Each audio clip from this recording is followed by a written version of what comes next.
நம்ம இப்போ ஒரு சின்ன செய்திக்குள்ளாக நம்ம போலாம். अब एक छोटे संदेश के अंदर जाएंगे। வாசிக்கலாம். மத்தேயு எழுதின சுவிசேஷம் 12ஆம் அதிகாரம் 42ஆம் வசனத்தை நாம் வாசிப்போம். मत्ती का किताब 12वां अध्याय 42वां वचन। சோ கர்த்தர் இந்த வசனத்தை ஆசீர்வதிப்பாராக. परमेश्वर इस वचन को आशीष दे। நம்ம கண்களை மூடி ஜெபிக்கலாம். हम आंखों को बंद करके प्रार्थना करेंगे தென் தேசத்து ராணியை பற்றி நம்ம பார்க்க போறோம். और दक्षिण की जो रानी है उसके बारे में हम देखने वाले இது हैं। ரொம்ப முக்கியமான ஒரு காரியம். ये बहुत ही महत्वपूर्ण एक चीज है। இத நீங்க பாத்தீங்கன்னா ரொம்ப சந்தோஷப்படுவீங்க. इसे आप देखेंगे तो बहुत खुश हो जाएंगे। நம்ம கண்களை மூடி நம்ம ஜெபிக்கலாம். हम आंखों को बंद करके प्रार्थना करेंगे। கர்த்தர் நம்மளோடு பேசணும். परमेश्वर हमसे बात करना है। ஸ்தோத்திரம் கர்த்தாவே. स्तुति करते हैं प्रभु। வானத்தையும் பூமியும் படைத்த எங்கள் எலோஹிம் தேவனே, आकाश और पृथ्वी का निर्माण करता हमारा एलोहिम खुदा, எங்கள் எல்ஷடாய் தேவனே உம்மை துதிக்கிறோம் அப்பா. हमारा एलशदाई खुदा तुझे धन्यवाद देते हैं। தேவனே வாசிக்கப்பட்ட அந்த வசனத்திலிருந்து எங்களோடு பேசுங்க. और जो वचन को हमने पढ़ा है उससे उसके द्वारा हमसे बात कीजिए। நீங்க பேசாம நாங்க எதுவுமே அறிந்து கொள்ள முடியாது. आप नहीं बोलेंगे तो हम जान नहीं पाएंगे। உம்முடைய பரிசுத்தமான கரம் எங்க மத்தியில இறங்கட்டும் आपकी அப்பா. पवित्र हाथ हमारे बीच में उतरने दीजिए। இந்த வசனத்தில் இருக்கிற மறைபொருள்களை நாங்கள் புரிந்து கொள்ள எங்களுக்கு உதவி செய்யும். इस वचन के अंदर के गुप्त चीजों को हम समझने के लिए हमें मदद कीजिए। ஆசீர்வதிங்கப்பா. आशीष कीजिए प्रभु। யெகோஷுவா மேசியா நாமத்தில் கேட்டுக்கொள்கிறேன் ஜீவனுள்ள நல்ல பிதாவே. यहोशू मसीह के नाम से मांगता हूँ जीवित पिता। ஆமென். மீண்டும் வாசிக்கலாம். दोबारा पढ़ेंगे। न्याय के दिन इस युग के लोगों के साथ उठकर उन्हें दोषी ठहराएगी, हाँ, क्योंकि वह सुलेमान का ज्ञान सुनने के लिए पृथ्वी की छोर से आई, हाँ। और देखो यह वह है जो सुलेमान से भी बड़ा है। இங்க நம்ம தென் தேசத்து ராஜஸ்திரியை பற்றி பார்க்கிறோம். और यहाँ पर दक्षिण की रानी के बारे में हम देखते हैं। இந்த தென் தேசத்து ராணி ये दक्षिण की रानी जो है நியாய தீர்ப்பு அன்னைக்கு எழும்புவாள். वो न्याय के दिनों में उठेगी। அப்போ இவங்களுக்கு இந்த சந்ததிக்கு விரோதமா குற்றம் சாட்டுவாள். वो इस संतान के विरुद्ध में वो गुनाह बताएगी। ஏன்னா क्योंकि அவர் அந்த தென் தேசத்து ராஜஸ்திரி क्योंकि वो दक्षिण की जो रानी है சாலோமுடைய ஞானத்தை கேட்க வந்தாள். वो सोलोमन का जो ज्ञान है उसे सुनने के लिए आई। அது சாலோமோனிலும் பெரியவர் இங்க இருக்கும்போது वो सोलोमन से भी बड़ा यहाँ पर जब होता है, இன்னைக்கு அந்த தென் தேசத்து ராஜஸ்திரி எங்க? आज वो दक्षिण की रानी कहाँ है? இன்னைக்கு இந்த சம்பவத்தை குறித்து நம்ம பார்க்க போறோம். इस घटना के बारे में हम देखने वाले हैं। சாலோமோனிலும் பெரியவர் இங்கே இருக்கிறார். सोलोमन से भी बड़ा यहाँ पर है। சாலமோனிலும் பெரியவர் இங்கே இருக்கிறார் சொல்லி யாரை பற்றி சொன்னார்? सोलोमन से भी बड़ा है यहाँ पर है करके किसके बारे में बताया? யெகோஷுவா தன்னை பற்றி அவர் பேசுறார். यहोशुआ अपने बारे में बात करता है। அவர் பேசும்போது वो बोलते समय ஏன் இந்த காரியத்தை சொன்னாருங்கிறது நமக்கு புரியணும். क्यों इन चीजों को बताया करके हम जानना है। அன்னைக்கு இருந்த அந்த இஸ்ரவேல் ஜனங்கள், उन दिनों में जो इजराइल लोग थे, அன்னைக்கு இருந்த வேதபாரகர், பரிசேயர், சதுசேயர், उन दिनों के परसी सदसी, இவங்க யெகோஷுவா பற்றி वो यहोशुआ के बारे में தவறான ஒரு எண்ணம் வச்சிருந்தாங்க. वो एक गलत विचार था उनके मन में। அவங்க மத்தியில யெகோஷுவா பற்றி நல்ல அபிப்பிராயம் இல்ல. वो यहोशुआ के बारे में उनके बीच में एक अच्छा विचार नहीं था। எப்பவுமே ஒரு ஊழியக்காரன் நீங்க எடுத்தீங்கன்னா, हमेशा एक सेवक को अगर आप ले लेंगे, ஒரு உண்மையான ஊழியத்தை ஒரு மனுஷன் செய்றாங்க அப்படின்னா, एक सच्चे सेवा को एक व्यक्ति करता है तो அவங்கள ஜனங்கள் தப்பா தான் பேசுவாங்க. उनको लोग गलत ही बताएंगे। அப்போ புரிஞ்சுக்கிடுங்க, ஓகே இதுல ஏதோ ஒரு உண்மை இருக்குது.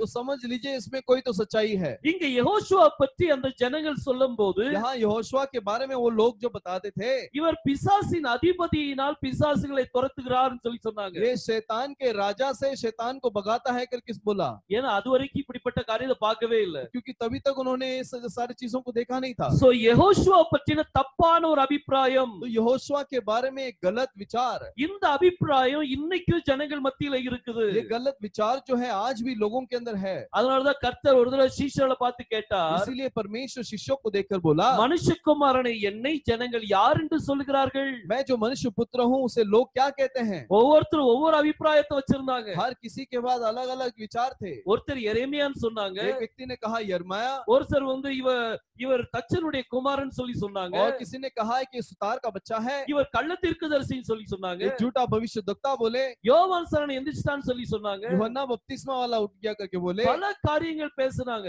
भिन्न भिन्न बातों को बात किए। இவன் ஜனங்களை ஏமாத்துகிறவன் சொல்லி ये பேசுனாங்க. लोगों को बरमाने वाला करके बोले। பாருங்க, இப்படி பரிசேயர் சதுசேயரை பாத்தீங்கன்னா, ऐसे फर्सी और सदसी को देखेंगे तो இவர் மேல நல்ல அபிப்பிராயமே இல்ல. इनके ऊपर अच्छा विचार नहीं था। ஆசாரியர்கள், பிரதான ஆசாரியர்கள், और जो याजक और महायाजक, இவங்க மத்தியிலயும் நல்ல அபிப்பிராயம் இல்ல. इनके बीच में भी इसके अच्छे विचार नहीं थे। அப்படிப்பட்ட ஒரு நேரத்துலதான் யோசுவா வாழ்ந்து கொண்டிருந்தார். ऐसे समय में में ही यहोशुआ जी रहे थे। அவர்தான் மேசியா, वही मेसिया है, அவர்தான் அந்த உலகத்துல வரக்கூடியவர். वही संसार में आने वाला है। அன்னைக்கு இருந்த ஜனங்கள் எல்லாம் அதுதான் மெடிடேட் பண்ணிட்டு இருந்தாங்க. उन दिनों के लोग उसे ही ध्यान कर रहे थे। மேசியா எப்போ வருவார், मेसिया कब आएगा, அந்த கால்குலேஷனை பண்ணிட்டே இருப்பாங்க. उस गिनती को कर रहे थे। இன்னைக்கும் आज भी யூதர்கள் यहूदी लोग மேசியாவுடைய வருகையை எதிர்பார்த்துட்டு இருக்காங்க. मेसिया के आगमन का इंतजार कर रहे हैं। ஆனா 2000 வருஷத்துக்கு முந்தைய வந்தாச்சு, அது அவங்களுக்கு தெரியல. लेकिन 2000 साल के पहले आ गया, वो जान नहीं पाए। பாருங்க, யெகோஷுவா பற்றின அந்த தப்பான அபிப்பிராயத்தின் நிமித்தம் देखिए यहोशुआ के बारे में जो गलत विचार था उसकी वजह से அவர் யாருங்கறத அவங்க அறியாம போனாங்க. वो कौन है करके वो जान नहीं पाए। இன்னைக்கு आज நம்ம இருக்கிற இந்த நாட்கள்ல हम जो इस स्थिति में हैं, அவருடைய வருகைக்கு நம்ம எதிர்பார்த்து கொண்டிருக்கிறோம். उसके आगमन का इंतजार कर रहे हैं। இன்னைக்கு வருகை பற்றி நிறைய செய்திகள் ஓடிக்கொண்டிருக்கு. आज आगमन के बारे में बहुत सारे संदेश हैं। நான் உங்களுக்கு ஒரே ஒரு காரியம் உங்களுக்கு சொல்ல मैं விருப்பப்படுறேன். एक ही चीज बताना चाहता हूँ, அவருடைய வருகைக்காக உங்களை ஆயத்தப்படுத்துங்க. उसके आगमन के लिए अपने आप को तैयार कीजिए। சில ஜனங்கள் வருக உபத்திர காலத்துக்கு முன்னாடி வரும்னு சொல்லுவாங்க. कुछ लोग बोलेंगे कि जो आगमन जो है उपद्रव के पहले आएगा करके बोलते हैं, ஒரு சிலவங்க உபத்திரவத்துக்கு பெற வரும்னு சொல்லுவாங்க. और कुछ लोग बोलेंगे वो उपद्रव के पहले बाद में आएगा। அதனால நீங்க குழம்ப வேண்டாம். इसके लिए आप गड़बड़ी मत हो जाइए। உங்களுக்கு இது புரியலையா? अगर आप नहीं जानते எப்போ கர்த்தருடைய வருகை இருக்குன்னு உங்களுக்கு புரியலையா? कब परमेश्वर का आगमन आएगा आप नहीं जानते हैं உங்க क्या? மனசுல ஒண்ணே ஒண்ணு வைங்க. आपके मन में एक ही चीज रख लीजिए, இன்னைக்கு ராத்திரி யெகோஷுவா வந்தால் आज रात को यदि यहोशुआ आएंगे நான் எங்க இருப்பேன்? मैं कहाँ रहूंगा? உபத்திர காலத்துக்கு பெற வரும். वो उपद्रव के बाद में आएगा। பாருங்க, உபத்திர காலம் ஒரே முடிஞ்சிருந்தா என்ன செய்வீங்க? हो सकता है उपद्रव हो गया रहेगा तो आप क्या करेंगे? மிடில் ஈஸ்ட் கண்ட்ரில ஒவ்வொருத்தர் கழுத்து அறுத்தாங்களே, वो मिडिल ईस्ट में हर किसी के गले को उन्होंने काटा, ரத்த வெள்ளம் ஓடிக்கொண்டிருந்துச்சு. वो लहू का बाढ़ वहां पर हो गई थी। அது உபத்திர காலமா இருந்துச்சா? वो उपद्रव का समय था क्या? யாருக்கும் எதுவும் தெரியாது. किसी को कोई कुछ मालूम नहीं है। எப்படி யெகோஷுவா இந்த உலகத்துல வரும்போது जैसे यहोशुआ इस संसार में आने समय அவர்தான் எதிர்பார்த்துட்டு இருந்தாங்க. उसे ही वो बाढ़ जो रहे थे, ஆனா அவருக்கு அவர் அவர் அவர் யாருங்கிறது தெரிய மாட்டேங்குது. लेकिन वो कौन है करके वो पहचान नहीं पाए। அவரை மறுதலித்து उसे इनकार करके அவர் சிலுவையில ஒப்பு கொடுத்தாங்க. उसको क्रूस पर स्वीकार कर दिया। யோவான் சன்னந்து உலகத்துக்கு வந்தார். यूहन्ना बपतिस्मा वाला भी यहाँ पर आया। அவர் மேசியாவுக்கு முந்தி வரக்கூடிய ஒரு எலியா, वो मेसिया के पहले आने वाला एक एलिया है, அது அவங்க ஆராய்ஞ்சிட்டு தான் இருந்தாங்க. उसे वो खोज रहे थे। ஆனா யோவான் சன்னது முன்னாடி வந்து நிக்கிறாரு. लेकिन यूहन्ना सामने आकर खड़ा है, அவங்களால அடையாளம் கண்டு கொள்ள முடியல. वो जान नहीं पाए। ஏன் அடையாளம் கொண்டு கொள்ள முடியல? क्यों जान नहीं पाए? அவங்களுடைய தாட் எல்லாம் வித்தியாசமா இருந்துச்சு. क्योंकि उनके सारे विचार अलग अलग थे। எலியா வந்தா இப்படி இருப்பாரோ, एलिया आएगा तो ऐसा रहेगा क्या, அப்படி இருப்பாரோ, அப்படி वैसा होगा क्या? ஆனா அவர் வந்துட்டு போயாச்சு. அதுக்கு பிறகுதான் தெரியும் எலியா யோவான் தான். वो आके चला गया, उसके बाद ही उनको मालूम पड़ा एलिया यूहन्ना ही था। எல்லாம் முடிஞ்ச பிறகுதான் सब कुछ खत्म होने के बाद ही ஜனங்களுக்கு புரிய வரும். लोग समझ पाएंगे। அதனால நீங்க மத்த காரியத்தை பத்தி டென்ஷன் எடுக்காதீங்க. इसके लिए बाकी चीजों के बारे में आप टेंशन मत लीजिए। கர்த்தருடைய வருகை எப்போ இருக்குங்கிற உங்க டென்ஷன் வேண்டாம். परमेश्वर का आगमन कब होगा ऐसा आपको टेंशन नहीं चाहिए। கர்த்தருடைய வருகைக்காக நீங்க ஆயத்தமாற டென்ஷன் தான் உங்ககிட்ட இருக்கும். परमेश्वर के आगमन के लिए आप तैयार होना है, वही टेंशन होना இங்க சாலோமோனிலும் பெரியவர் இங்க இருக்கிறார். यहाँ सोलोमोन से भी बड़ा यहाँ पर है। இந்த சாலோமோனில் பெரியவர் யார்? ये सोलोमोन से बड़ा कौन है? யெகோஷுவா தன்னை பற்றி அவர் சொல்லி காமிக்கிறார். यहोशुआ अपने आप के बारे में बताता है, ஏன்னா அன்னைக்கு யெகோஷுவாவை யாருமே ஏற்றுக்கொள்ளல. क्योंकि उन दिनों में यहोशुआ को किसी ने स्वीकार नहीं किया। அவர் ஞானத்தின் சமுத்திரமா இருந்தார். वो ज्ञान का सागर था। அந்த சமுத்திரத்தை उस सागर को இந்த ஜனங்கள் அடையாளம் கண்டு கொள்ள முடியல. ये लोग पहचान नहीं पाए।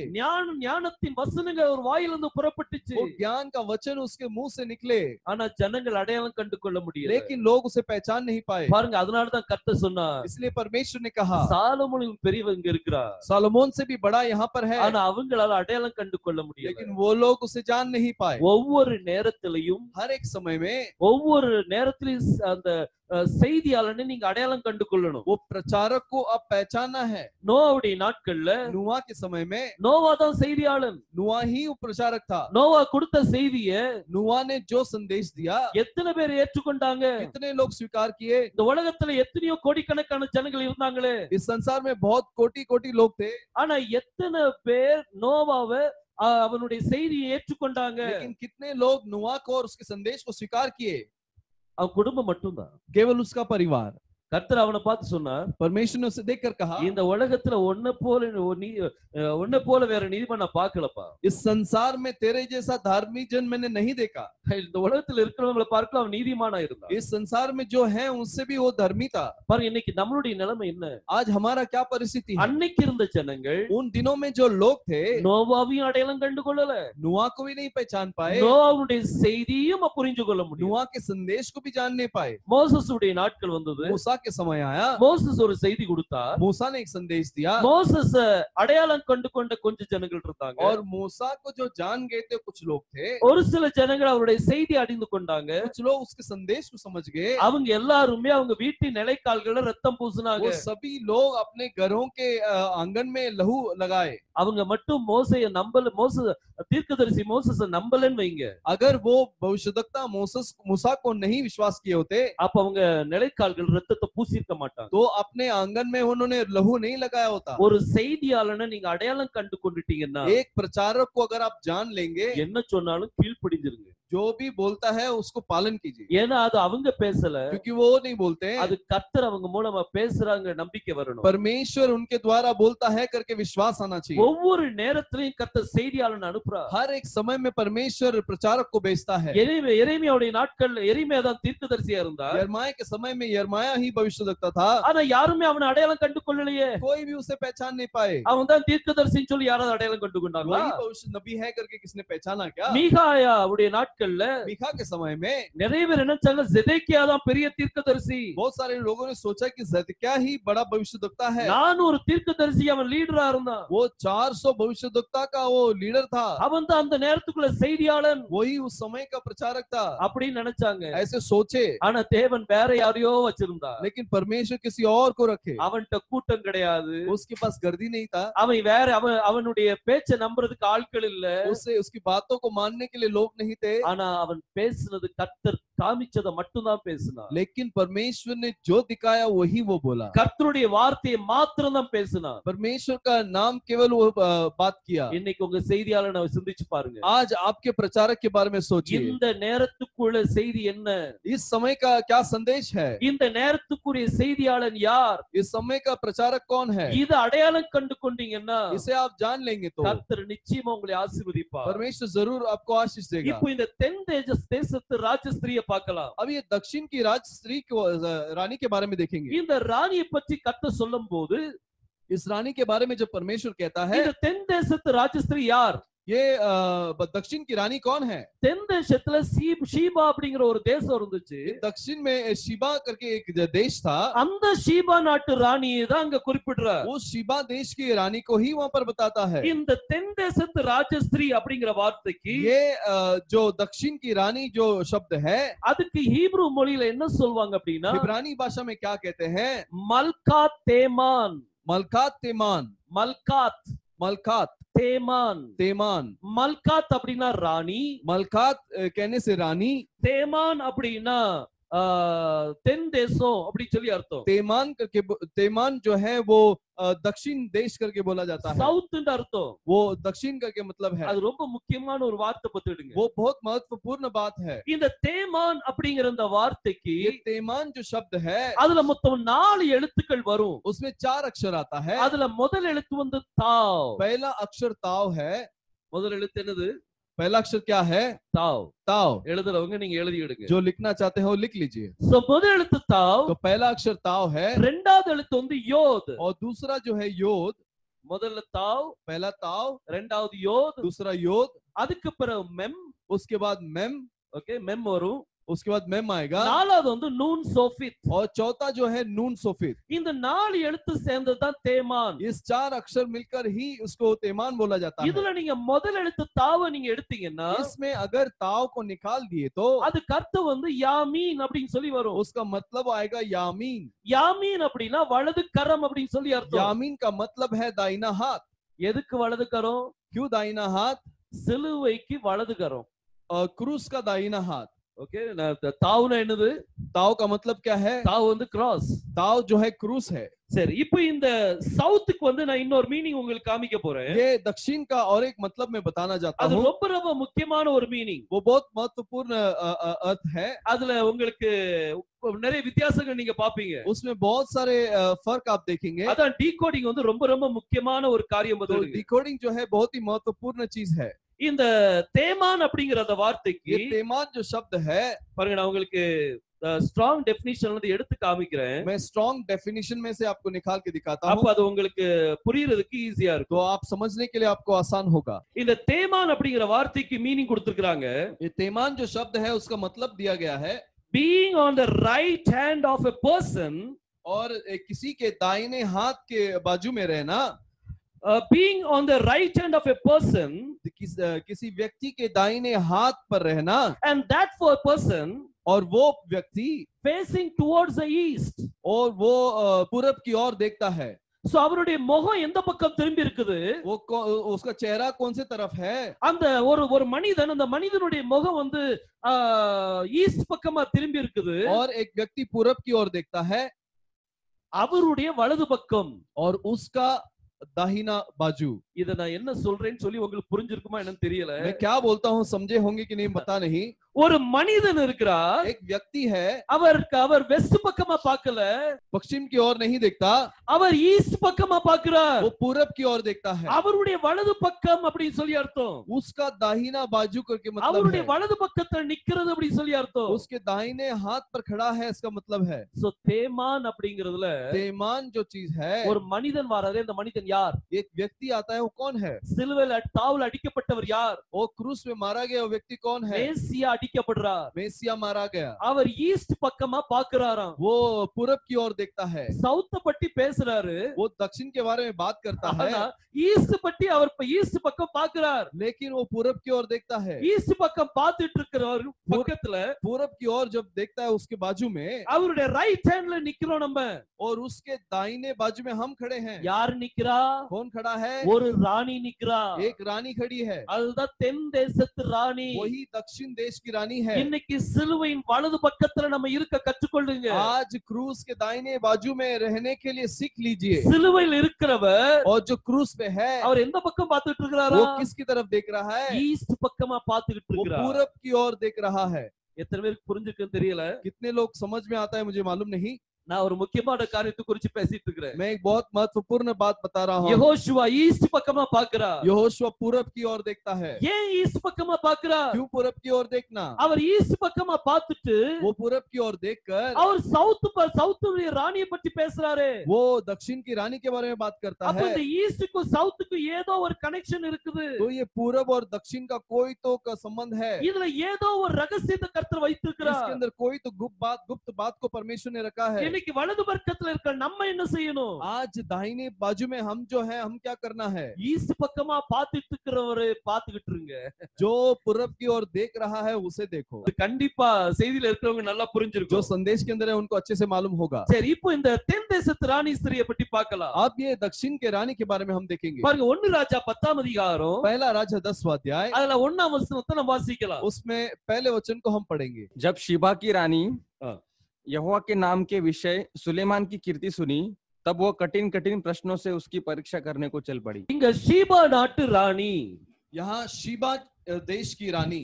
நம்ம திங்கக்கிழமையில இருந்து हम सोमवार से ஒவ்வொரு திங்கக்கிழமையும் நம்ம 7 சபை காலங்களை பத்தி பார்க்க போறோம். हर एक सोमवार को हम 7 कलिशा काल के बारे में देखने वाले हैं। மிஸ் பண்ணவே செய்யாதீங்க. उसे मत छोड़िए, ஏன்னா அதுல நிறைய காரியங்களை நீங்க கற்றுக்கொள்ள क्योंकि போறீங்க. उसमें आप बहुत सारी चीजें सीखने वाले हैं। அதுல 7 சபை கூட और 7 कलिशा के साथ 7 தூதர்கள் அட்டாச்சா இருக்காங்க. 7 दूत वहां पर है, 7 முத்திரைகள் அதுல அட்டாச்சா और இருக்குது. 7 मुद्राएं हैं, 7 इटी मुழக்கு அட்டாச்சா இருக்குது. और 7 गड़गड़ाहट है, 7 கலசங்கள், और 7 दिवट, 7 வாதைகள், और 7 महामारी, 7 எக்காலங்கள், और 7 दुदारी। இது எல்லாமே 7 சபையோடு இணைஞ்சிருக்குது. ये सभी चीज 7 कलिशा काल से जुड़ा हुआ है। அது டீகோடிங்ல நீங்க பார்க்க போறீங்க. उसे डिकोडिंग के अंदर आप देखेंगे। Decoding and typology. डिकोडिंग और टाइपोलॉजी ரெண்டையும் சேர்த்து நம்ம பார்க்க போறோம். दोनों को साथ में हम देखने वाले சோ हैं। கண்டிப்பா நீங்க மிஸ் பண்ண மாட்டீங்கன்னு நினைக்கிறேன். मैं विश्वास करता हूं कि आप मुझे मिस नहीं करोगे। சரி, இப்போ நம்ம இந்த ஷீபா நாட்டு ராணி பாப்போம். तो ये दक्षिण की शिबा की रानी को देखेंगे। இந்த ஷீபா நாட்டு ராணி யாரு? ये शिबा देश की रानी कौन है? இந்த ஷீபா அப்படின்னு சொன்னா என்ன? शिबा का मतलब क्या है? இது எந்த இடத்துல இருக்குது? ये कौन से जगह पर है? இது எருசலேமுக்கு சவுத்ல இருக்கு. ये जेरूसलेम के दक्षिण में है। அப்பதானே சவுத்ல இருந்து வந்தாண்டு வந்தது. तभी ही ऐसा होता है ना कि दक्षिण से आई। அது சவுத்ல இருந்து வரும்போது वो दक्षिण से आते समय பாருங்க, சவுத்ல இருந்து வாரா, देखिए वो दक्षिण से आती है। அதாவது அதுக்கு தீமா தேமான் அப்படின்னு சொல்லி சொல்றோம். उसको हम तेमान करके बोलते हैं। அதுக்கு அர்த்தத்தை நம்ம பார்த்தோம். उसका मतलब हमने देखा, அதனுடைய நார்மல் அர்த்தம் வந்து சவுத் தான். उसका साधारण अर्थ जो है साउथ है। ஆனா செய்திக்கு ஆதாரமா ஒரு டீகோடிங்ல பார்க்கும்போது, लेकिन संदेश के लिए जब एक डिकोडिंग में देखते हैं, ஈஸ்ட் பக்கமா ஒருத்தர் பார்த்துட்டு இருக்கிற அவருடைய வலது கரத்துல நிக்கிறேன். वो पूरब की ओर जो व्यक्ति देख रहा है उसके दाहिने हाथ पर हूँ। சோ இன்னைக்கு சிலுவையில அடிக்கப்பட்ட அவருடைய அந்த வலது பக்கத்துல நம்ம நின்னுட்டு இருக்கிறோம். वो क्रूस पे जो मारा गया उसके दाहिने हाथ पर हम खड़े हैं। ஈஸ்ட் வந்து ரொம்ப ரொம்ப முக்கியமான ஒரு காரியம். और पूरब जो है बहुत ही महत्वपूर्ण है। அவருடைய வருகை எப்படி இருக்குமா? उसका आगमन कैसा होगा? கிழக்குல இருந்து மேற்கை எப்படி மின்னல் அடிக்குமோ, वो पश्चिम से पूरब से पश्चिम की तरफ जैसा बिजली आती है, அதே போல அவருடைய வருகை இருக்கும். वैसे ही उसका आगमन होगा। फ्रैक्शन ऑफ सेकंडல இருக்கும். वो एक चुटकी बजाने पर होगा। மின்னல் அடிச்சா எப்படி இருக்கும்? वो एक लाइटनिंग जैसा होता है, அது ऐसा அப்படியே होगा। அந்த வெளிச்சத்தை நீங்க பாத்தீங்கன்னா, उस ज्योति को अगर प्रकाश को देखेंगे, கண்ண மூடி முழிக்கிறதுக்குள்ள சட்டுன்னு அந்த வெளிச்சம் மேல இருந்து கீழ வரைக்கும் உங்களுக்கு தெரியும். वो एक पलक झपकने से पहले वो ऊपर से नीचे आ जाता है। அதே போல वैसे ही அவருடைய வருகை கிழக்குல இருந்து மேற்கு வரைக்கும் அடிக்கும். तो उसका आगमन जो है पूरब से पश्चिम की ओर होगा। அவர் மேற்குல இருந்து கிழக்குன்னு சொல்லல, वो पश्चिम से पूरब नहीं बोला, அவர் கிழக்குல இருந்து மேற்குன்னு சொல்லி वो சொன்னார். पूरब से पश्चिम बोला। அப்போ கிழக்குல ஏதோ ஒரு காரியம் இருக்குது. तो पूरब में कुछ तो है। அவருடைய முகம் கிழக்கு நோக்கி திருப்பி வச்சிருக்கார். वो पूरब की ओर अपने चेहरे को मुड़ा हुआ है। அவர் ராணியை பற்றி பேசுறாரு. वो रानी के बारे में बात करता है। ஆனா ஈஸ்ட பற்றி ஈஸ்ட்ல பாத்துட்டு இருக்கிறார். लेकिन पूरब की ओर देखता है। ஈஸ்ட பார்த்துட்டு वो पूरब को देखकर சவுத்ல இருக்க ராணியை பற்றி பேசுறாரு. वो दक्षिण की रानी के बारे में बात करता है। உடனே தமிழ்நாடு நினைச்சிராதீங்க. वो तुरंत वो तमिलनाडु करके मत सोचिए। வால்டர் பிரதர் தமிழ்நாடு பற்றி பேசுறாரோ? भाई वॉल्टर तमिलनाडु के बारे में बात करते हैं क्या? இந்தியா வந்து ஈஸ்ட் தான். इंडिया ईस्ट है। ஈஸ்ட்லயும் சவுத் வந்து என்னது? ईस्ट में भी साउथ क्या है? இந்த தமிழ்நாடு வருது, கேரளா வருது, तमिलनाडु आता है, केरला आता है, கர்நாடகா வருது, कर्नाटका, आंध्रा। சோ நான் சவுத் நம்ம சவுத்த சொல்லல. तो साउथ दक्षिण बोलने से हमारे दक्षिण को नहीं बोलता हूँ, அதுக்கு நான் சொல்ல வர்றேன். उसके लिए भी मैं बोलता हूँ। அது கண்டிப்பா அந்த காரியத்துக்கு நான் வருவேன். जरूर उस चीज के लिए मैं आऊंगा। இப்போ இந்த ஷீபா அப்படினா அர்த்தம் என்ன? ये शीबा का मतलब क्या है? ஷீபா அப்படினா நம்பர் 7. शीबा का मतलब 7, अंक 7। இந்த நம்பர் 7 என்னது? ये 7 अंक क्या है? நம்பர் 7 7 சபையோடு கனெக்ட் பண்ணுங்க. ये 7 अंक जो है 7 कलीसिया काल के साथ जुड़िए। இந்த ராணி யாரு? ये रानी कौन है? இவ ஒரு மணவாட்டி. ये एक दुल्हन है। இவ ஒரு ஸ்திரீ. ये एक स्त्री है। ஸ்திரீ அப்படினா சபைன்னு சொல்லி அர்த்தம். स्त्री का मतलब कलीसिया। இந்த ஷீபா அப்படினா 7.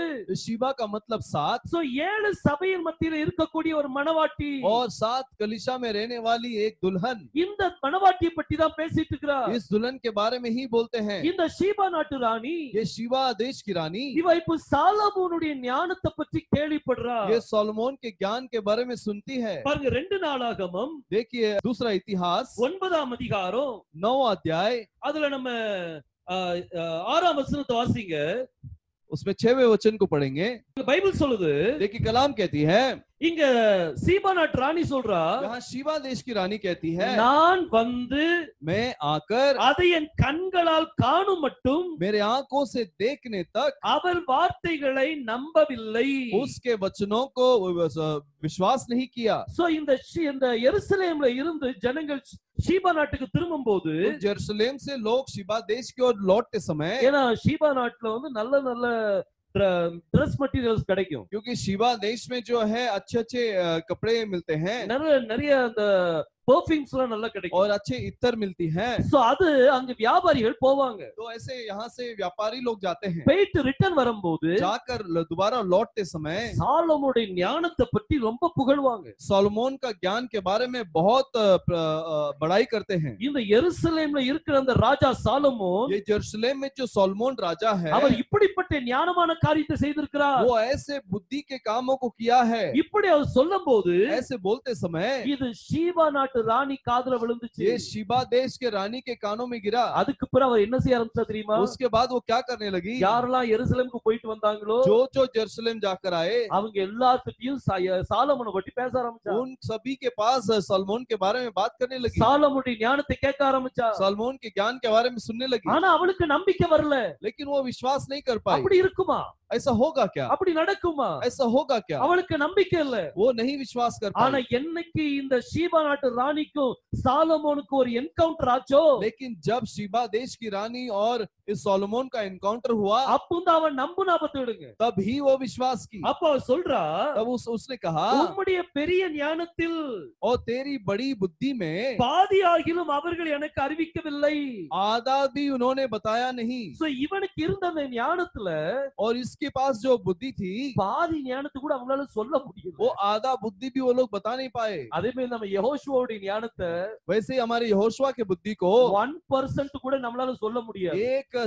एक प्रतिशत भी हम बता नहीं सकते। ஆனா மனவாட்டி என்னைக்கு அவரோட என்கவுண்டரிங்ல வர்றீங்களோ, लेकिन दुल्हन जब उसके साथ जुड़ जाती है, அன்றைக்கு அவருடைய 100% ஞானத்தை நீங்க பெற்றுக்கொள்வீங்க. उस दिन आप उसके 100% ज्ञान बुद्धि को प्राप्त அந்த करेंगे। அபிஷேகம் நம்மளுக்கு வரணும். वो अभिषेक हमें आना है। இந்த ஷீபானாட் ராணி எல்லாத்தையும் கேள்விப்படுறா. ये शिबा देश की रानी सब कुछ सुनती है, ஆனா அவளுக்கு நம்பிக்கை வரல. लेकिन वो विश्वास नहीं कर இந்த पाती। நம்பிக்கை வர்றதுக்கு என்ன செய்ய வேண்டியிருக்குது? ये विश्वास करने के लिए क्या करना है? சாலமோனிலும் பெரியவருடைய என்கவுண்டரிங் நடக்கணும். वो सोलोमन से भी जो बड़ा है उसके साथ में मिलना है। அவர் கூட நீங்க சந்திப்பு வந்துச்சுன்னா उसके साथ अगर आप मिल लिए ஒரு तो ஸ்பெஷல் அனாயிண்டிங் ஷீபாக்குள்ள வரும். एक विशेष अभिषेक आता है शिबा के अंदर। மனவாட்டிக்குள்ள ஞானத்தின் அபிஷேகத்தை கொடுப்பார். दुल्हन के अंदर परमेश्वर बुद्धि के अभिषेक को देगा। இந்த ஷீபா நாட்டு ராணி, ये शिबा देश की रानी, இவ நிறைய கேள்வியோட வர்றா. ये बहुत कठिन सवालों से आती है। அது விடுகதையோட வர்றா. वो उसको कठिन सवाल बोलते हैं। பாருங்க, அதுல 1 ராஜாக்கள் 10ஆம் அதிகாரம் पहला राजा 10वां अध्याय 1ஆம் வசனத்தை வாசிக்கலாம். पहला वचन को पढ़ेंगे। விடுகதையினால் சோதிக்கிறதுக்காக வந்தார். पहेली, जो सोलोमन की जो ज्ञान है उसको देखकर बहुत सारे पहेली को लेकर आई उसको परखने के लिए। இந்த விடுகதை, ये पहेली है। விடுகதைன்னு சொன்னா உங்களுக்கு யார் ஞாபகம் வரும்? पहेली करके बोलेंगे तो आपको कौन याद आता है? சிம்சோன் ஞாபகம் வரும். सिमसोन का याद आता है। சிம்சோன் தான் முதல்ல விடுகதை போட்டா. सिमसोन ही पहला व्यक्ति था जिसने एक पहेली डाला। ஆனா இங்க ராணி, यहाँ पर रानी जो है, மனவாட்டி என்ன செய்றா பாருங்க. दुल्हन क्या करती है? 7 சபை காலத்தினுடைய அந்த மனவாட்டி என்ன செய்றா? वो 7 कलीसिया काल की दुल्हन क्या करती है? அவளுக்குள்ள நிறைய விடுகதைகள் இருக்குது. उसके अंदर बहुत सारे पहेलियां हैं। இந்த விடுகதையை விடுவிக்கணும். ये सारे पहेलियों को बुझाना है। அதாவது டீகோடிங் பண்ணனும் நான் சொல்ல வரேன். उसका मतलब उसको डिकोड करना है।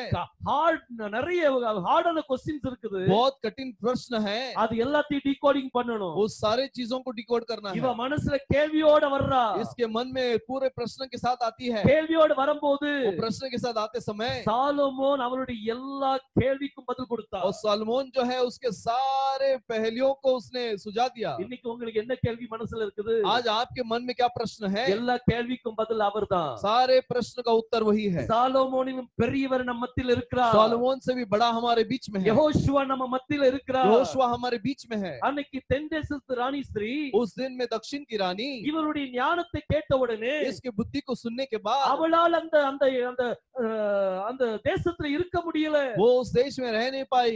அந்த சாலமோனை எப்படியாவது பார்த்தாகணும். मैं इस सोलोमन को कैसे भी देखना है। அவருடைய ஞானத்தை நான் என் சொந்தான பார்க்கணும். उसके ज्ञान को मेरे आंखों से देखना है। அவருக்குள்ள ஒரு ஏக்கம் வந்துச்சு. उसके अंदर एक उत्साहत हुआ। சாலமோனை எப்படியாவது நான் பார்க்கணுமே. मैं कैसे भी सालमोन को मिलना है। அவருக்கு எப்படிப்பட்ட ஞானம் இருந்துச்சா? उसको किस प्रकार का बुद्धि था? பாருங்க, அதுல 1ஆம் வசனத்தை மீண்டும் வாசிப்போம். पहले वचन को दोबारा पढ़ेंगे। கர்த்தருடைய நாமத்தை குறித்து சாலோமோனுக்கு உண்டாயிருந்த கீர்த்தி அப்படின்னு சொல்லி வேதம் சொல்லுது. कलाम कहती कि परमेश्वर के नाम के प्रति उसका ज्ञान। பாருங்க, இந்த சாலோமோனுடைய புகழ் எங்கேயும் எல்லா இடத்துலயும் பரவிட்டு, देखिए सालमोन का जो नाम है सभी जगह फसर गया। எதனால அவனுடைய புகழ் பரவிச்சு தெரியுமா? किसके वजह से उसका नाम फैला गया? அவன் கர்த்தருடைய நாமத்தை குறித்தான காரியத்தை வைத்து, वो परमेश्वर के नाम के प्रति उसका ज्ञान, இந்த கர்த்தருடைய நாமத்தை குறித்தான ஒரு ஞானம் அவன்கிட்ட இருந்தது. उस परमेश्वर के नाम के प्रति उसके पास कुछ ज्ञान था। இன்னைக்கு யெகோஷுவாவுடைய பெயரை குறித்தான ஞானம் நம்மளுக்கு வேணும். आज यहोशुआ के नाम का ज्ञान हमें चाहिए। அவருடைய ஞானம், அந்த அபிஷேகம் நம்மளுக்கு தேவை. उसका ज्ञान का अभिषेक हमें चाहिए। சாலோமோனுடைய ஞானத்தை பார்க்கிறதுக்கு सोलोमन के ज्ञान को देखने के लिए சவுத்துல இருந்து வர்றா, वो दक्षिण से आती है। நடுவுல நிறைய பாலைவனங்கள் உண்டு, और बीच में बहुत सारे जंगल हैं, அங்க கொள்ளக்காரங்கள்லாம் உண்டு, वहाँ डाकुए हैं, ஆனா அதெல்லாம் பொறுப்படுத்தல. लेकिन वो सब चीजों के बारे में उसने फिक्र नहीं அதை किया। பற்றி கவலைப்படவில்லை. उसके बारे में उसने चिंता तक नहीं की। அவளுக்கு தெரிஞ்சது எல்லாம் என்ன அப்படின்னா, उसको क्या मालूम था? நான் சாலோமோனுடைய ஞானத்தை பார்க்கணும், मैं सालमोन के बुद्धि को देखना है। அந்த ஞானத்தை பார்க்கிறதுக்கு उस ज्ञान को देखने के लिए பெரிய கூட்டமா கிளம்பி வர்றா. बड़ी झुंड में निकल कर आती ஒரு है। சின்ன கூட்டமா அல்ல, एक छोटी झुंड नहीं, ஒரு பெரிய கூட்டமா வர்றா. एक बड़ी झुंड में आती है। ராஜாவை சந்திக்க வரும்போது वो एक राजा को भेंट करने के लिए जब आते हैं, நிறைய வெகுமதிகளோடு வர்றா. और बहुत सारे धन के साथ आती है। அவளுடைய நாட்டுல எது ரொம்ப விலையேற பெற்ற பொருளா இருந்துச்சோ, उसके देश में जो सबसे महंगा चीज है, அதெல்லாம் கொண்டு வர்றா. वो सारे चीजों को लेकर आती ஏன்னா है। இவ யாரை சந்திக்க போறா? क्योंकि ये किसे मिलना जा रही है? சாலோமோனை சந்திக்க போறா. सोलोमन को मिलना चाहती பாருங்க, है। சாலோமோனுடைய ஞானத்தை பற்றி கொஞ்சம் தான் கேள்விப்பட்டா. देखिए सोलोमन के बुद्धि के बारे में थोड़ा ही उसे मालूम था, ஆனா அவர் மனசுல சாலோமோனை பார்க்கணுங்கிற எண்ணமே வந்துட்டு பாருங்க. लेकिन उसके मन में सोलोमन को देखना है करके विचार आ गया। அதே போல ऐसे ही இன்னைக்கு சாலோமோன் பெரியவராகிய யெகோஷுவாவை பார்க்குது. आज सोलोमन से बड़ा जो यहोशुआ है उसे देखने के लिए உங்களுக்குள்ள எப்படிப்பட்ட தவிப்பு இருக்கு சிந்திச்சு பாருங்க. आपके अंदर किस प्रकार का प्यास है वो देखिए। நான் அவரை பார்க்க வேண்டும், मैं उसे देखना है, என்ன நடந்தாலும் பரவாயில்ல, कुछ भी होने दो चलेगा, கர்த்தர் என்னோடு கூட இருப்பார். परमेश्वर मेरे साथ है। பாருங்க, இந்த ஞானத்தின் அபிஷேகம் நம்மளுக்கு வேணும். देखिए ये बुद्धि का अभिषेक हमें चाहिए। இந்த ஷீபா நாட்டு ராணி, ये शिबा देश की रानी, ஷீபானா 7, शिबा का मतलब 7, 7 சபை கால மத்தியில இருக்கக்கூடிய ராணி, और 7 कलिशा काल में रहने वाली रानी, அதாவது மணவாட்டி. उसका मतलब दुल्हन, மணவாளனை சந்திக்க போறா. वो दूल्हा को देखने जाती है। இன்னைக்கு எப்படிப்பட்ட சூழ்நிலை நம்ம இருக்கிறோம்? आज कैसे परिस्थिति में हम हैं? அவருடைய ஞானத்தை நீங்க அறிஞ்சிருக்கிறீங்க, उसके बुद्धि को आपने जाना है, அவர் பண்ண ஒவ்வொரு அதிசயத்தை நீங்க அறிஞ்சிருக்கிறீங்க, उसने जो कुछ किया उस अद्भुत कामों को आपने जाना ஆனா है, அவரை பார்க்கணும்ங்கிற எண்ணம் உங்களுக்கு வந்திருக்கா? लेकिन उसे देखना है करके विचार आया है क्या? அந்த எண்ணம் வந்திருக்குதா உங்களுக்கு? ऐसे विचार आया है क्या? அவரை மாத்திரம் நோக்கி பாருங்க. केवल उसकी ओर देखिए, அவருடைய அபிஷேகம் உங்க மேல கடந்து வரும். उसका अभिषेक आपके ऊपर आएगा। நீங்க எந்த ஊழியக்காரனோட என்கவுண்டரிங் பண்ண வேண்டாம். आप कोई सेवक के साथ एनकाउंटर करने का जरूरत नहीं, நீங்க தேவனோட என்கவுண்டரிங்ல आप வரணும். परमेश्वर के साथ एनकाउंटरिंग में आना है, நீங்க யெகோஷுவாவோட என்கவுண்டரிங்ல आप வரணும். यहोशुआ के साथ एनकाउंटरिंग में आना है। ஒரு நாள் மோசஸ் இப்படிதான் நடந்துச்சு. एक दिन में मूसा ने ऐसे ही कहा, அவன் பெரிய வித்வானா இருந்தான் ஒரு காலத்துல. वो एक समय में बहुत बड़ा विद्वान था, எகிப்துக்கு அடுத்த ராஜா நம்ம மோசஸா தான் இருந்தா. और मिस्र का अगला राजा जो है मूसा ही था, ஆனா எல்லாத்தையும் வெறுத்து தள்ளிட்டு ஓடி வந்தான் பாருங்க. लेकिन सबको छोड़ छाड़ कर भाग कर आया। பாருங்க, எப்போ அவன் கர்த்தரோட என்கவுண்டரிங்ல வந்தானோ, जब वो परमेश्वर के साथ मिला, அப்ப அவனுக்குள்ள ஒரு தைரியம் வந்தது. उसके बाद ही उसके अंदर एक हिम्मत आई। இந்த தைரியம் எப்படி வந்தது? ये हिम्मत कैसा आया? அது அந்த அபிஷேகம். वो अभिषेक है। இன்னைக்கு அந்த என்கவுண்டரிங் உங்களுக்கு நடக்குதா? आज वो एनकाउंटरिंग आपके साथ हो रहा है। சாலமோன் பெரியவர் இங்க இருக்கிறாரே, सालमोन से भी बड़ा यहाँ पर है। நீங்க என்ன செய்ய போறீங்க? आप क्या करने वाले हो? இன்னைக்கு அந்த அபிஷேகம் நம்மளுக்கு வேணும் அப்படின்னா, आज यदि वो अभिषेक हमें चाहिए तो இன்னைக்கு கர்த்தரை நோக்கி பாருங்க. परमेश्वर की ओर देखिए, அவர் எல்லா கேள்விக்கும் அவர் பதில் கொடுப்பார். सारे प्रश्नों को वो जवाब देगा, எல்லா டீகோடிங்க்கும் அவர் பதில் கொடுப்பார். सारे डिकोडिंग का जवाब देगा। என்கிட்ட ஒரு சிஸ்டர் கேட்டாங்க, एक बहन मेरे पास पूछी, யெகோஷுவா உயிர் தெழுந்த பிறகு यहोशुआ जी उठने के बाद 40 நாள் அவர் சீஷர்களோடு கூட இருந்தார். वो 40 दिन शिष्यों के साथ में था। ஏன் பிரதர் அப்படின்னு கேட்டாங்க. क्यों करके पूछे? எனக்கு தெரியாதுன்னு சொல்லிட்டேன். मैंने बोला कि मुझे नहीं मालूम।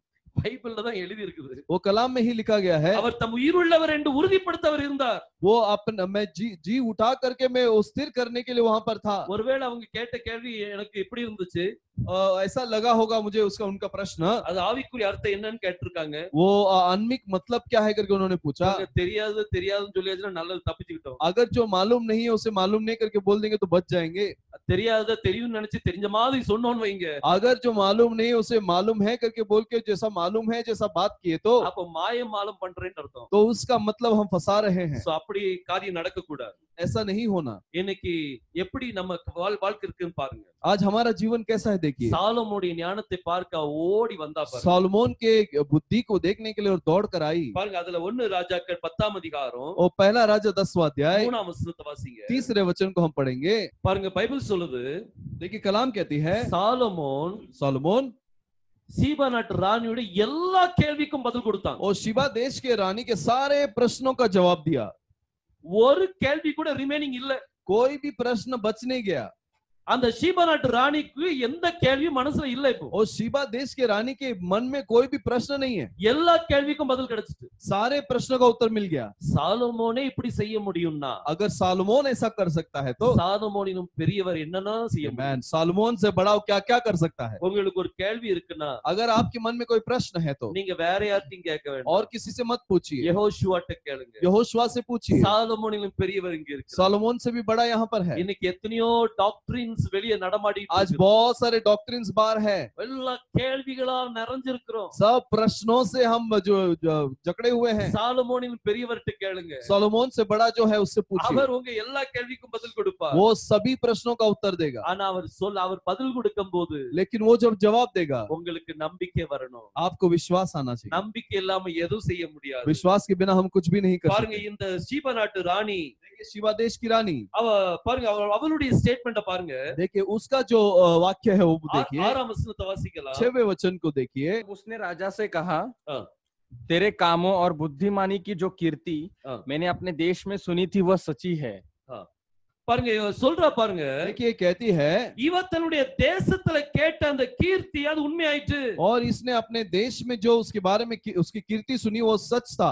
இன்னைக்கு யெகோஷுவா பற்றின கீர்த்தி நீங்க கேள்விப்பட்டிருப்பீங்க. आज यहोशुआ के कीर्ति के बारे में आपने सुना है। அது உண்மையான பெயர், वो सच्चा नाम है, அது உன்னதத்திலிருந்து வந்த பெயர், वो स्वर्ग से आया गया नाम है, அது எல்லாத்துக்கும் மேலான ஒரு பெயர், वो सबसे ऊंचा नाम है। அந்த பெயருக்கு முன்பதாக வானோர் பூதலத்தோர் யாவருடைய முழங்காலும் முடங்கும்। उस नाम के सामने जो आकाश में है और पृथ्वी में है उन सारों के घुटने टिकेंगे। அந்த நாமத்துக்கு நிகரான ஒரு நாமம் இந்த உலகத்துல கிடையாது। और उस नाम के सम्मान कोई भी नाम इस संसार में नहीं है। அந்த நாமத்துக்குள்ள ஒரு ஞானம் அடங்கி இருக்குது। उस नाम के अंदर एक बुद्धि छिपा हुआ है। அந்த நாமத்துக்குள்ள ஒரு அபிஷேகம் அதுல அடங்கி இருக்குது। उस नाम के अंदर एक अभिषेक छुपा हुआ है। அதுல எல்லா விதமான அபிஷேகம் அதுக்குள்ள இருக்குது। सभी प्रकार का अभिषेक उसमें है। அந்த உன்னதத்தின் பெயருக்குள்ள उस स्वर्गीय नाम के अंदर அன்பின் அபிஷேகம் இருக்குது। प्रेम का अभिषेक है। விசுவாசத்தின் அபிஷேகம், विश्वास का अभिषेक है। கிருபையின் அபிஷேகம் இருக்குது। अनुग्रह का अभिषेक है। ஓ ஞானத்தின் அபிஷேகம் இருக்குது। बुद्धि का अभिषेक है। சமாதானத்தின் அபிஷேகம் இருக்குது। समाधान का अभिषेक है। சகல அபிஷேகம் அதுக்குள்ள இருக்கு। सभी अभिषेक उसके अंदर है। அந்த ஞானத்தின் புகழை நீங்க புகழ ஆரம்பிங்க। उस बुद्धि के नाम की प्रशंसा करो। சாலமோனுடைய ஞானத்தை புகழ்ந்தா और रानी जो है सलमोन के नाम की बड़ाई की। நீங்க யாருடைய ஞானத்தை புகழ போறீங்க? आप किसके ज्ञान की बड़ाई करने वाले हैं? மனிதனுடைய ஞானத்தை புகழ வேண்டாம்। मनुष्य के ज्ञान को मत बड़ाई मत दीजिए। ஏன்னா சாலமோன் அன்னைக்கு ஞானத்தோட பேசினா, क्योंकि सोलोमन उस दिनों में बुद्धि के साथ बात किया। 700 மனைவிகள் இருந்தாங்க, लेकिन 700 बीवियां थी। கடைசில விக்கிரகத்தை வணங்க ஆரம்பிச்சாங்க। और आखिर में वो मूर्ति पूजा के अंदर चला गया। அந்த ஞானம் தேவையில்ல, वो बुद्धि हमें नहीं ஆனா चाहिए। யெகோஷுவாவின் ஞானம் நமக்கு தேவை। लेकिन यहोशुआ का बुद्धि हमें चाहिए। அந்த ஞானம் நம்மள சகல சத்தியத்துக்குள்ள வழி நடத்தும்। वो बुद्धि हमें सारे सच्चाई के अंदर चलाएगा। எந்த மனிதனையும் பார்க்க வேண்டாம்। कोई भी मनुष्य को मत देखिए। இன்னைக்கு நம்ம அவரை மாத்திரம் நோக்கி பார்ப்போம்। आज हम केवल उसी की ओर देखेंगे। ஏன்னா சாலமோனினும் பெரியவர் நம்மத்தில் இருக்கிறார்। क्योंकि सालोमोन से भी बड़ा हमारे बीच में है। சாலமோனினும் பெரியவர் உங்க வீட்டுக்குள்ள இருக்கிறார்। सालोमोन से भी बड़ा आपके घर में है। சாலமோனினும் பெரியவர் உங்களுக்குள்ள இருக்கிறார்। और सोलोमन से बड़ा आपके अंदर है। இந்த உலகத்தில் இருக்கிறவனை பார்க்கிலும் इस संसार में जो है उससे बढ़कर உங்களில் இருக்கிற சாலமோனிலும் பார்க்கிலும் பெரியவர். और आपके अंदर जो सोलोमन है वो बड़ा है, அவர் பெரியவராய் இருக்கிறார். वो बड़ा है, அவரு நீங்க அதுக்கு அவருக்கு நீங்க நன்றி சொல்ல கடமைப்பட்டிருக்கீங்க. उसको हम धन्यवाद बोलना பாருங்க, चाहिए। இந்த ஞானத்தை அறிந்து கொள்ளும்படி इस बुद्धि को समझने के लिए இந்த ஷீபா நாட்டு ராணி எந்த ஒரு ஆபத்தையும் சந்திக்க ரெடி ஆயிட்டா. ये शिबा देश की रानी कोई भी कठिन परिस्थिति को सामना करने के लिए तैयार हो गई। இன்னைக்கு நம்ம எப்படி இருக்கோம்? आज हम कैसे हैं? நம்மளும் நம்ம நிர்விசாரமா இருந்தோம்னா, अगर हम ऐसे ही बैठे रहेंगे तो யெகோஷுவாவுடைய நாட்கள்ல यहोशुआ के दिनों में யெகோஷுவாவை யாரும் அடையாளம் கண்டு கொள்ளல. यहोशुआ को कोई पहचान नहीं पाए, அவர்தான் மேசியான்னு சொல்லி அவங்க யாருக்கும் தெரியல. वही मसाया है करके कोई पहचान नहीं पाए। அதனாலதான் கர்த்தர் சொன்னார், इसलिए परमेश्वर ने कहा சீபா நாட்டு ராணி வந்து உங்களுக்கு விரோதமா நியாய தீர்ப்புல எந்திரிச்சு நிப்பா. शिबा देश की रानी जो है तुम्हारे विरुद्ध और न्याय में खड़े रहेगी। பாருங்க, அதே போல वैसे ही இன்னைக்கும் அதே வார்த்தை தான். आज भी ऐसे ही वचन है। இன்னைக்கு சாலமோனின் பெரியவர் நம்ம மத்தியில இருக்கிறார். आज सोलोमन से भी बड़ा हमारे बीच में है। அவரை தேடுவதற்கு உங்களுடைய மனசை ஒப்பு கொடுங்க. उसे ढूंढने के लिए अपने मन को सौंप दीजिए। அவரை பார்க்கிறதுக்கு நீங்க உங்க மனசை ஒப்பு கொடுங்க. उसे देखने के लिए अपने मन को सौंप दीजिए। அவருடைய ஞானத்தை அறிந்து கொள்ள உங்களுடைய மனசை ஒப்பு கொடுங்க. उसके बुद्धि को समझने के लिए अपने मन को सौंप दीजिए। ஒரு நாள் நீங்க என்கவுண்டரிங்ல வருவீங்க. एक दिन आप उसके सामने मिलोगे, அப்போ அந்த அபிஷேகத்தை நீங்க பெற்றுக்கொள்வீங்க. तब उस अभिषेक को पालोगे। இன்னைக்கு நம்மளுடைய காரியத்தை கர்த்தருடைய சமூகத்துல வைங்க. आज अपने चीजों को परमेश्वर के सम्मुख रखिए। கர்த்தாவே எங்களை ஆசீர்வதிங்க. प्रभु हमें आशीष कीजिए। நாம் ஜெபிக்கலாமா? हम प्रार्थना करेंगे ஒரு क्या? வார்த்தை மட்டும் ஞாபகப்படுத்த விரும்புறேன். एक शब्द में बताना चाहता हूँ। தென் திசை அப்படிங்கிறதுக்கு और वो जो दक्षिण की दिशा जो है அதுக்கு தேமான் அப்படின்னு சொல்லி பார்த்தோம். उसको तेमान करके हमने देखा। அதுக்கு இன்னொரு அர்த்தத்தை பார்த்தோம். उसका और एक मतलब है கிழக்கு பக்கமா பார்த்து கொண்டிருக்க மனிதனுடைய வலது பக்கத்துல நிற்கிறவன். और पूरब की ओर जो व्यक्ति देख रहा है उसके दाहिने हाथ पर खड़ा है।